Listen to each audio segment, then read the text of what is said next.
gente, eu assisti o Gegege no Kitaro, um anime que substituiu o Dragon Ball Super na grade horária da TV Fuji e que gerou uma revolta incompreensível. Afinal, galera, pelo amor de Deus, Gegege no Kitaro não foi o culpado do fim de Dragon Ball Super. Dragon Ball Super ia acabar com ou sem Gegege alguma coisa e entrar no lugar dele.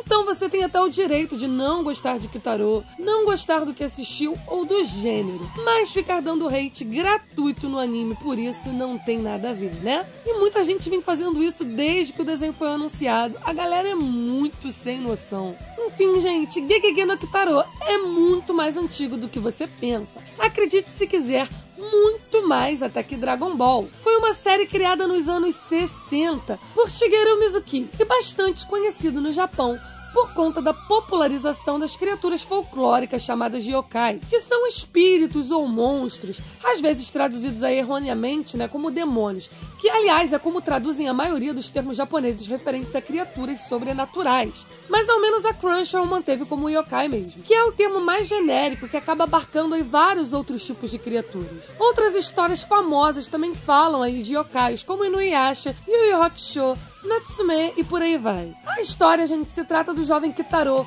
um garoto com poderes sobrenaturais que sempre está acompanhado de seu pai, um globo ocular antropomórfico chamado Medama Oyaji. E aqui ficou traduzido, ao menos nessa última versão, como Coroa Olho, que junto com outros personagens que aparecem, lutam para manter a paz entre humanos e yokais, combatendo geralmente yokais malvados que tentam aporrinhar o mundo dos humanos. Curiosamente, gente, o personagem Kitaro surgiu bem antes do mangá de Gegege. A história dele começou lá em 1933, em histórias ilustradas e narradas nas ruas do Japão. Era chamado de Hakaba Kitaro, ou Kitaro do Cemitério. Enfim, essa história foi adaptada para mangá, mas por ser bastante assustadora aí para as crianças, ela foi rebatizada para Gegege no Kitaro, com histórias mais tranquilas aí sobre o tema. Gegege no Kitaro teve pelo menos 6 animes, seria 7 aí se contarmos a versão do cemitério.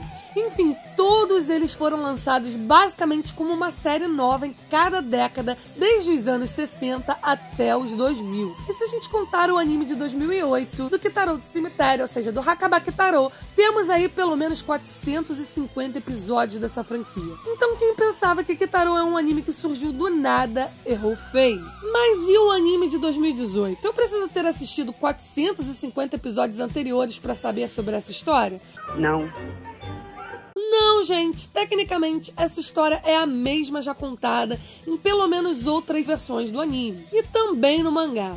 Ou seja, é uma história que sempre é recontada, como vários clássicos são, A diferença dessas outras versões para a atual é o grande foco que o anime de 2018 está dando para a tecnologia. E a crítica social que é feita sobre isso de uma maneira nem tão sutil, mas que ficou muito foda. Fazendo um resumão do primeiro episódio para quem não viu, a história se passa em um mundo muito parecido com o que vivemos atualmente, onde os yokais foram esquecidos pela sociedade e relegados ao mundo da mitologia da internet. Até que num dia, um youtuber muito parecido com os famosos que a gente tem por aí, para obter mais visualizações e curtidas no seu canal, decide rasgar um selo antigo de uma pedra e após aí um outro vídeo tentando parar o trânsito nas ruas da cidade. Cara, que cena hilária que foi essa, hein? Ele e outras pessoas se transformam em árvores no meio de Tóquio. Enquanto os cientistas criam várias teorias aí sobre o ocorrido, um garotinho chamado Yuta insiste que foram os yokais que fizeram isso e que só quem poderia salvá-los era um cara chamado Kitaro, que é uma espécie de caça-fantasmas.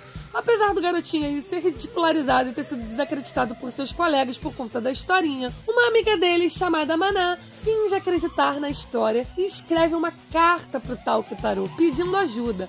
Mas, para surpresa dela, o Kitaro e o Coroa Olho aparecem e investigam a causa, que é atribuída a um yokai chamado Nobiagari, que foi libertado justamente pelo youtuber que havia aí rasgado o tal do selo. No fim, o Kitaro acaba derrotando o yokai, mas um cara misterioso aparece e acerta uma flecha no Kitaro e o episódio acaba. Toda essa crítica aí com relação ao YouTube funciona muito bem e não fica nem um pouco presunçosa, tá? A tecnologia moderna desempenha um papel fundamental na história, tanto como um dispositivo útil como uma força para a destruição autocentrada. O anime parece querer dizer algo sobre a nossa dependência com a tecnologia e o quanto que isso obscurece nossos corações. Inclusive, é essa obscurecência que faz com que os yokais malignos sejam atraídos para as pessoas, segundo o pai do Kitaro, causando aí os estragos que ele e seus futuros companheiros terão que lidar. Um dos momentos mais significativos sobre essa crítica é justamente quando o tal do youtuber tá lá que nem um idiota mendigando likes pro seu canal, enquanto para o trânsito da cidade, dizendo: olha só, gente, eu entrei aqui no meio do sinal aberto em Tóquio, vamos ver o que vai acontecer? Mas então, gente, a ideia que o primeiro episódio de Gegege no Kitaro quis mostrar é justamente esse lado que existe das pessoas. E por isso elas são suscetíveis a serem afetadas por yokais. E é por conta disso que o youtuber no anime vira uma árvore bizarra. E qual é a reação das pessoas, gente? Ao invés de se assustarem, de correrem e fugirem ou tentar ajudar, elas simplesmente começam a fotografar e fazer vídeos da situação. E aí, no meio de vários comentários de texto, que não é nada diferente do que ocorre na nossa sociedade, todo mundo lá começa a virar árvore também. Não sei se no nosso mundo existem yokais, mas em Gegege no Kitaro, todas essas pessoas com esse comportamento escroto também se tornaram árvores vampiras. E esse apelo à tecnologia funcionou muito bem em Gegege no Kitaro. A loucura humana sempre desempenhou um papel nessa série. E o que nos torna mais tolos do que o nosso amor pela internet, hein? Inclusive, o vilão real nesse episódio acabou nem sendo o yokai que plantou sementes de árvores vampiras nessas pessoas, mas o próprio youtuber imbecil que liberou o yokai ao quebrar aí o seu selo num viral em busca de visualizações. O anime traz também de diferente a relação de descrença da personagem Maná em aceitar e aprender a lidar com o mundo dos yokais, enquanto Kitaro e o seu pai tentam entender o funcionamento de uma sociedade moderna e tecnológica. Apesar da menina não existir aí nas versões anteriores, ela representa muito bem esse choque de realidade entre a tecnologia e o misticismo, onde muito provavelmente o decorrer da série será fazer com que cada um aprenda com o outro sobre os seus próprios mundos, né? Apesar de Maná ser uma protagonista de personalidade forte, certa forma corajosa e de bom coração, principalmente quando apoia o garotinho ridicularizado pelas histórias sobre os yokais, a maneira como ela se liga ao personagem principal acaba sendo ao acaso. Afinal, ela não foi culpada pelos incidentes das árvores vampiras. Ela não conhece ninguém afetada por isso. O próprio Kitaro rejeita a sua companhia, mas ela insiste em querer participar de tudo. A única relação que a ligava com o Kitaro foi a carta que ela escreveu sobre o caso, mas ela foi colocada aí como protagonista da história.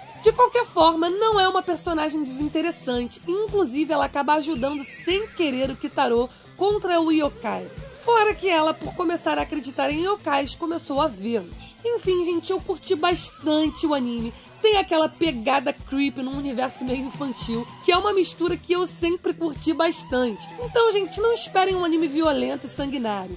É infantil, apesar de ter críticas muito fodas, que podem muito bem ser apreciadas por um público mais maduro, como acontece aí com vários desenhos da Cartoon, né? Bem, eu recomendo que você pelo menos dê uma olhadinha na abertura, que é muito da hora, cara. Eu fiquei com essa musiquinha na cabeça o dia todo. Apelo carismático o anime tem de sobra. E eu recomendo sim que vocês deem uma olhada, já que só tem um episódio por enquanto, né? Bom, galera, é isso. Eu espero que vocês tenham gostado desse vídeo. Eu espero que você continue aqui nesse canal comigo. Se inscreve aí, ativa o sininho para receber as notificações. Me segue lá nas redes sociais. Um beijo e até o próximo vídeo.